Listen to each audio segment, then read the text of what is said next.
هنتكلم عن عملة جديدة النهاردة، وهو الدرهم الإدريسي المغربي. هو درهم إدريس ابن عبد الله الهاشمي القرشي من 127 هجرية ل 177 هجرية، ودي الفترة اللي كان موجود فيها، وهي بتقابلها بالميلادي من 743 ميلادية إلى 793 ميلادية. وهو إدريس ابن عبد الله ابن الحسن ابن علي ابن أبي طالب، الذي نجا من مجزرة بني العباس لآل البيت رضي الله عنهم في الجزيرة العربية، وأول من دخل المغرب من الطالبين. أسس فيها عام 172 هجرية الدولة الإدريسية.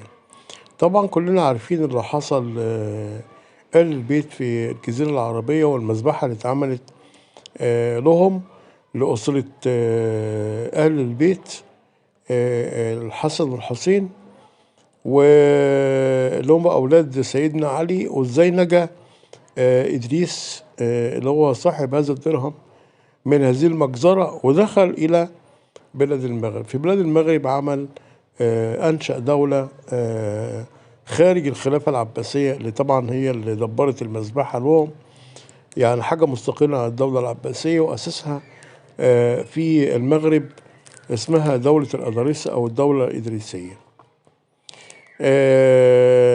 وطبعا قلنا الوقت بتاعها كان 172 هجرية، تعتبر ثاني دولة إسلامية مستقلة عن الخلافة العباسية. كانت الأولانية كانت دولة الأمويين في الأندلس، وبعديها الدولة الإدريسية في المغرب. بعدين في دويلات تانية طلعت زي دولة الفرس والأتراك، وكل ده كان بيمزق في الخلافة العباسية. وجه الدرهم، نقرا الدرهم مع بعض. لا إله إلا الله وحده لا شريك له. في طبعا أخطاء إملائية في المنتصف. إطار الوجه بعكس عقارب الساعة من الساعة الواحدة، مكتوب بسم الله. ضرب هذا الدرهم ببوليلة، دي مدينة اسمها بوليلة، سنة 72 و100. منتصف خلف الدرهم محمد رسول الله صلى الله عليه وسلم. إطار الخلف وبعكس عقارب الساعة من الساعة الواحدة، مما أمر به إدريس بن عبد الله. جاء الحق وزهق الباطل إن الباطل كان زهوقا. الوزن 2 جرام و8 من عشرة، القطر 26 ملي، السعر $300. وصلت تدل على أنقاض مدينة أوليلة بالمغرب، وكانت تسمى أوليلة بالتاء المربوطة وليست أوليلة كما يظن خبراء الآثار المغربي. بنصحح بس خطأ المغاربة فاهمينه، هي ليلة بالتاء المربوطة. وشوفوا طبعا الدرهم واستمتعوا بشكله.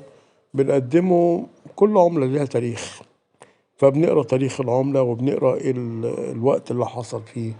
وهي ذكرتني، حزنتني على سيدنا الحسين والمذبحة وقطع راسه، وحزنتني على الزمن بتاع العباسيين اللي اتزرعوا في وسط الدولة الإسلامية من الفرس أو من الدولة الفارسية علشان تمزق الناس وتموت في أهل بيت رسول الله عليه الصلاة والسلام.